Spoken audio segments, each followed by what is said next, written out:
Hello, everyone, and thank you for tuning in to another episode of our political podcast. If you were waiting for last week's episode, sorry, we didn't record one. We were both busy. And also today, we are recording this pretty late on a Saturday night because we both just came back from a birthday party. So happy birthday to our family member who had their 41st birthday. They know who they are. They listen to this podcast and they are very shy. So we will just say happy birthday. We went to medieval times, both of our first time, which is a lot of fun. But with that being said, we're gonna get straight into our topic. So our topic today is about Dallas homelessness, and not only Dallas homelessness, because I believe we addressed this issue in an earlier episode, but specifically about an ordinance that was passed that would affect Dallas homelessness. So the ordinance passed is allows the city to fine people standing on medians in highways, at traffic stops, at red lights, etc. So not anyone, if you're caught standing on a median, you are now at the risk of being handed a $500 fine. All right, with that being said, Warfield, because this is our second time recording this, because the first time we had a technical problem, but you brought up a good point saying that this isn't, because I incorrectly did kind of say like this is target, or that this was a fine on homelessness, but you're like, no, this is a fine on panhandling. No, it's loitering. Loitering. Oh my God, there we go. Third time's a charm. Yeah, loitering. And you have to talk about, and we did get into some conversation earlier as we're trying to regroup. So generally the ordinance is a fine if you are caught loitering on a median that is 6 feet wide or less. And it wasn't meant to, the goal of this is not meant to attack panhandlers or be against panhandling, because the Supreme Court has already deemed that asking people for money is protected free speech. That's already come before the Supreme Court. The issue is, a while back, earlier this year, the city of Dallas came up with a goal that by the year 2030, there will be no pedestrian traffic fatalities. And that they'll reduce the injuries to pedestrians by 50%. And this ordinance falls under that umbrella of public safety. Now, of course, we all know who stands on the medians most of the time. One of the problems with this ordinance is it's a blanket ordinance. So people, let's say, you see kids, trying to raise money, let's say for using a car wash, and there's a couple kids on the median pointing people to where the car wash is. This could actually affect them. But I doubt it will. Like, I doubt a police officer is gonna. And that was one of the criticisms. There's obviously been a lot of criticism about this. You get into some of the magazine, local organizations, Dallas Observer, KERA, they're all going into some discussion about what that can be. And one of the comments was, how equal is this going to be enforced? Mm-hmm. Is this a blanket enforcement? Now, the city also says they're not targeting homelessness, but this is a holistic approach to their situation, because city marshals can now find them resources. If they get someone on a median, they also have the ability to take them off and then maybe help them find resources for their situation. Now, that's how some of this is being presented. Some people feel they're targeting poor, they're criminalizing poverty. And to that point, the first joke that comes to your head, well, they're begging for money. How are they going to come up with $500 to pay for the fine, except for more begging for money? Mm-hmm. Now, that's the obvious joke, but that is a situation that they are facing. I mean, hopefully the holistic approach would be the better approach, and they don't fine 12-year-old kids and 14-year-old kids for doing a car wash $500. So there's a lot to unpack with this ordinance. And I do want to jump in and say, like, the reason behind this ordinance, they stated, was because of pedestrian safety. So, for example, there were 68 pedestrian deaths last year, and then there are 53 pedestrian deaths so far this year. Now, the thing is, according to an audit that happened earlier this year, let me see. Yeah, according to an audit that happened earlier this year, to look into like the issues with pedestrian safety, a lot of the what do you call it? A lot of the accidents happen on a small number of streets, and this is according to the city. And I'm getting this information from an article at KERAnews.org, which is the local like NPR station here Public in Dallas, radio, or yeah. public radio station here in Dallas. Public station, yeah. So according to the city, most crashes happen on a small number of streets. And again, there was an audit that happened on the issues with pedestrian safety. And that audit also shows that budget cuts to the city's transportation department for crosswalk maintenance was a part of the problem. So it's not necessarily like homeless people that are the issue, although are like panhandlers like are the issue. It's mostly just like I feel like they're not targeting the correct way to actually like bring down or to implement like this plan that they have for more pedestrian safety. Now, this plan that they have for more pedestrian safety is called Vision. What is it? Vision Zero? Yeah, Vision Zero plan. Zero. Yeah. And so, which is basically like implementing lower speed limits, managing speed limits, implementing speed bumps, installing new pedestrian crossings, a safety education campaign, and yeah. So to me, that sounds like the solution really to this pedestrian issue. Finding people on a median doesn't sound like a solution, but I do understand how that is a problem because I see people on these medians and Dallas drivers are not safe drivers. Like we're absolutely ridiculous. It gets really bad and it's getting worse. And like there's even like a whole shout out to like the Reddit group that will like post like all these Dallas like their experiences, like the dash cam. And everyone's like, where are the police officers? Like people just speed and do all this kind of stuff. So that's kind of like where I'm coming at it from. And that's a good point. And we talked about doing this, and I talked to my brother who lives in Kansas City, Missouri portion, and they have, I think this is a pervasive problem across the United States and big cities. You got people on medians asking for money, and they do pose somewhat of a safety issue for themselves, for drivers who, if you may see him and then decide to swerve to try to, if they step into the road to get around them, those kind of wrecks could happen because they're jumping into a different lane without looking. Mm-hmm. So there's a variety of safety issues involved with people on medians, especially people who are trying to get into traffic, get people to notice them. And there's been some other ordinances the city has passed going into, you can't get into traffic. It caused some problems in the summer of 2020 when the George Floyd protests went into play. There was some issues with people getting into traffic and people, they could be arrested for getting into traffic. And so there's this, how do you balance the concept of people have rights to cross a street? I mean, I've probably crossed the street and crossed a median. I stood in a median waiting for traffic to pass.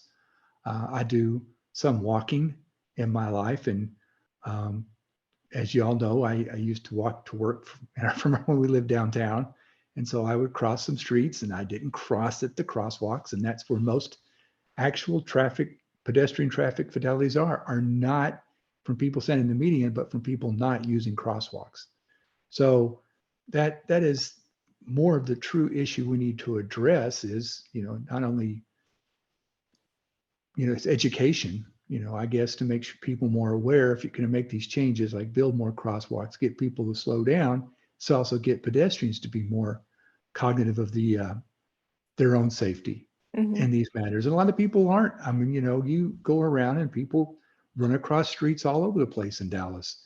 Not only are the drivers bad, sometimes the pedestrians are bad. And it's not a good mix.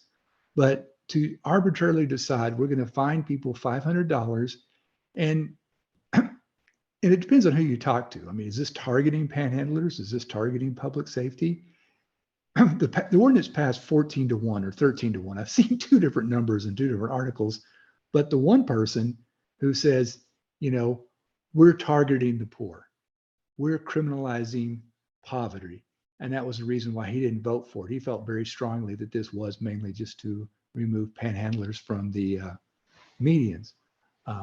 If it's a blanket ordinance and if it's enforced correctly, which means that with everybody, I mean, we have firefighters. There's an annual event in Dallas where firefighters collect money once a year. They walk around the city streets, and they're at intersections, not walk around city streets, but they're at intersections, and they have their boots, and you put money in their boots. And yes, they will stand in the medians just like the panhandlers because they're doing the same thing. They're trying to collect money from drivers. Mm-hmm. And again, my mention of kids standing in medians. Now, I really do have a public safety with kids running around. I know they want to raise money, especially high school kids. They do this a lot. I don't know, probably other cities they do it too. But it's probably dangerous for them to be in busy intersections. I want to go back to what I talked about. I mentioned I talked to my brother. The reason I brought that up was he said Kansas City has decided for some medians to make it difficult to stand on the median because they've raised it. They've made mounds in the median. So you just can't, it's not flat. So it's somewhat difficult to stand there, which of course makes it more dangerous if someone does. But the goal of that is to, keep people off the median because they just can't stand on them. Mm-hmm. And I do want to bring this up. So this is from District 12 Councilwoman Kara Mendelson.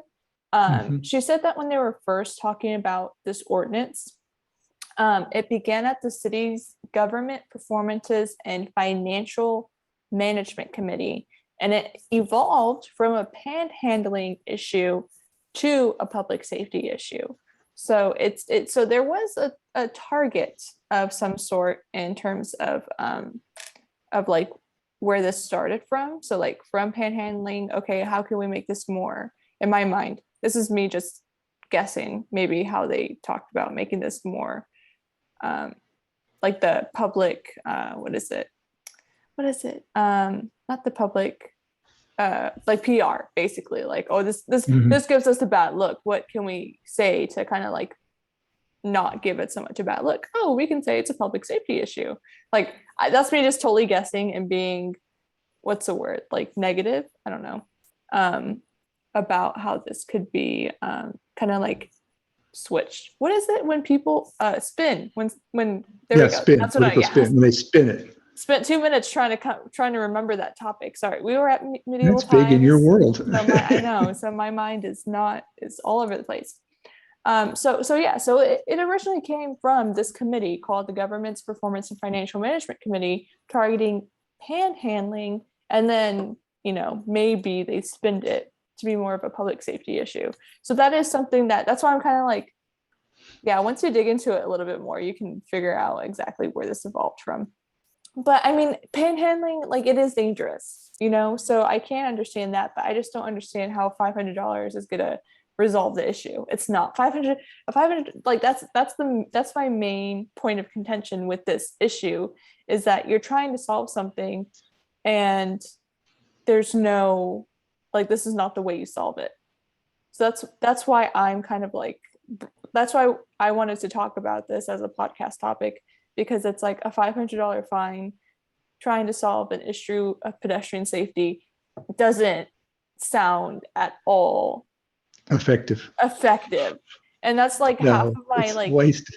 Exactly. And that's like half of my issue with like Dallas politics in general, because it's like they'll pull stuff like this and it's like, this is so dumb. This doesn't make sense, So that's and they're proud of it. I mean, 13-1 or 14-1, depending on which article you read. That's significant.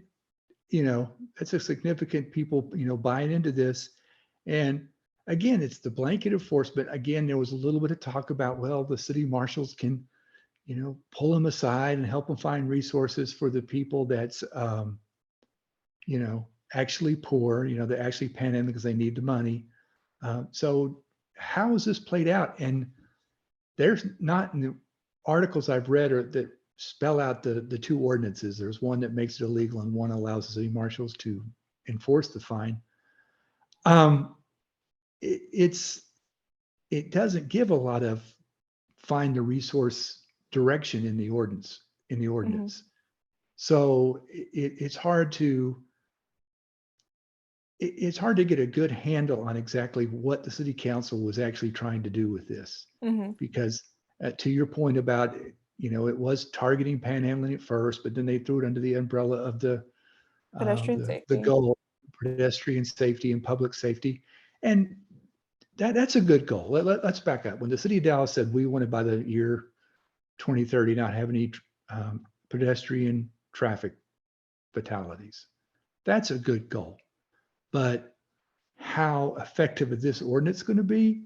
Uh, Boy, 0%. I just, I'm with you on that. It just doesn't make any sense. And I think they need to be called out on that. There's probably going to be some lawsuits. The ACLU will probably do one. Apparently there was a similar ordinance passed I saw the city, it's Oklahoma, somewhere in Oklahoma, and that's already been to court and they lost. And this is similar to that. So the ACLU is saying there's not much chance this is going to last. Um, so where does the city go from here? Let's say this gets overruled or this gets overturned in court and they have to come up with something different. The goal is good. Throwing something out because, really what you're trying to do is keep people off the streets. You can't, because the Supreme Court says you can, free speech protects the right to ask for money. You can't go after the panhandlers themselves. So when you kind of come at them sideways, is that really going to be effective? I mean, that's what they're trying to do, I guess. I mean, I don't want to speak for them because everybody else in the articles I've read, I pulled up a bunch, but I'm reading, the Observer, KERA, myself, and of course, those are some of the more liberal publications here in Dallas. And they're going to be on the panhandler side a little bit in regards to, we got to protect the poor. And yeah, we do have to protect the poor. But where does public safety come in actuality in this regard? Mhm. And, I'm and curious. and public safety isn't like I agree with you there. There is some issues with public safety. There are some people that really push the limits when panhandling or when asking for money. They'll come right to your car and they'll like ask you for money, which desperate times call for desperate measures. Sometimes these people are not well mentally. Sometimes they're just desperate. They're hungry. So and Sometimes they have people. other problems. They, So yeah, drug addiction, alcohol problems, and that's why they're on the street. These problems exactly. have compounded in your lives, and there's other issues too. I Yeah. mean, there are professional panhandlers. That's a whole different ballgame, but there's that aspect of the people on the street corners too. And I think, if you drive around again, I think most major cities have this problem. It's just different from city to city. The people who are struggling, the people who are mentally ill, they're pretty obvious. Yeah. People who are hurting, people who are probably strung out on drugs doing it. And then the people who either because they're strung out on drugs are doing it professionally. Um, I mean, that's their job, Mhm. Yeah. and it's what they do day to day to be able to support their habits. And so, So so they're going to need a different set of resources than a poor person that's just poor. yeah. And so this is something I wanted to bring up since we are talking a little bit about homeless and housing and uh, maybe kind of like what the city is doing about it. So there's an Office of Housing and Homeless Solutions that started in 2017. So basically, it's an office that receives federal funding, which also partners with 100 charitable organizations to solve the problem of homelessness in Dallas. And the way that they're solving that problem is by just housing. That like their simple answer to homelessness is giving people a house. And so this is just into statistics from from what they've done so far. They've housed 1,220 people. It takes an average of 94 days to find a suitable house for one of these homeless people. Um, and they've been around, yeah, since 2017. The office has been around since 2017, but I think the efforts have not been around that long. Like they've been around since 2019. Um, and so they're I guess I see that as a solution. I think beyond just like homelessness, there's going to be some other measures needing to be taken. And this is a whole nother bucket of issues that I'm going to mention right now. And I'm just mentioning it because we can go on and on about it, about people not being able to own a home because there's these companies that are buying out houses and then turning around and then people are having to rent the houses. That's a whole nother issue. That's The just a house mention. flippers and other Yeah. people that's become a huge industry. Now, they suffered big in 2008, and we're wanting to see if something's going to happen here in 2022, 23, if the housing market turns on them pretty radically. Mm-hmm. Now, if it doesn't turn on them pretty radically, they're probably still going to remain successful. Yeah. But yeah, that's probably a podcast in itself. House flipping, how large of a business that is nowadays. And Not only house flipping, like it's just that I there's like this like Gen Z people will never own a home because these companies buy them up and just rent them out. So it's like there's no home ownership. There's no inventory because they're not selling them. There you go. Yeah. People cannot. Yeah, you have to be able to have the product on the market for people to be able to buy it. And when people have millions and billions of dollars are buying up all the homes, and then, like you said, renting them, it's a business model for them, but it takes away livelihood for millions of Americans, especially young Americans, and it's becoming a problem. And it's like I said, they had a big problem and took out all the individual house flippers back in 2008, and the corporations consolidated and became stronger as the market grew back from that. And it's really rough when someone loses their home due to foreclosure or some other reason, and they have to get out of it cheap, or someone dies and there's no real family to inherit the house. These people come in and buy them. Mm-hmm. Now, again, we're getting way off topic here, so that's another topic maybe we should explore later. But just to mention, But to the homeless people in itself, there are resources, and Vicki has mentioned one program. It's hard because a lot of these people don't want to become what we consider to have a normal life. They don't care for. They're not motivated to. It's not a law that says people have to be motivated to do what we want them to do, but they're not motivated to want to live in a stable environment.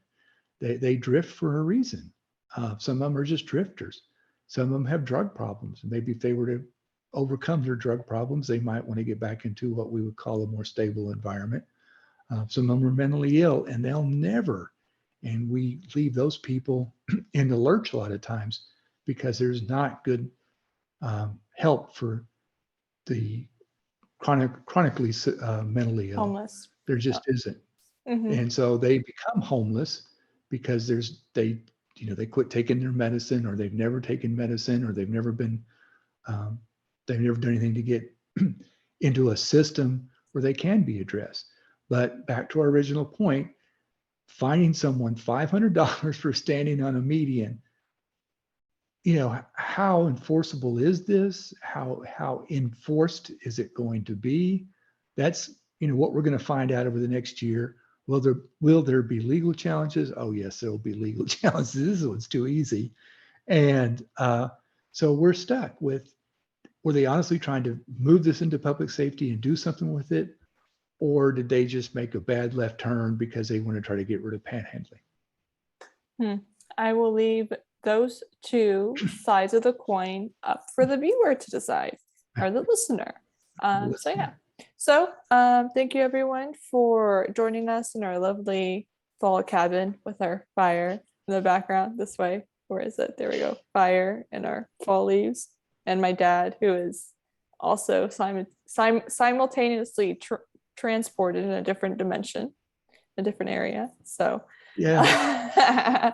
You mentioned all your fall leaves and stuff. It's not showing up on my screen, just so you know. You're all white. Isn't it like black or something, or white in the background? Yeah, it's because you have an older computer, so you're not as high tech. But you see it in the YouTube video and stuff like that. Yeah. So But anyways, thank you so much everyone for joining us, and we will have another episode for you next Saturday. Wait.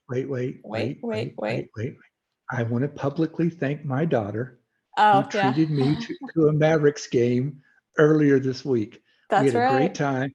Since we went to that game and watched them beat the Nets in the last seconds, they turned around and lost 2 games. So we're mad at them right now. But the Mavericks finished up their homestand, and little Victoria took Daddy to the game. We had a great time, and I want Oh to my thank God, her it was so publicly much for doing fun. that. Yeah, Yeah, we no, had a it great was time. definitely, I could do that again.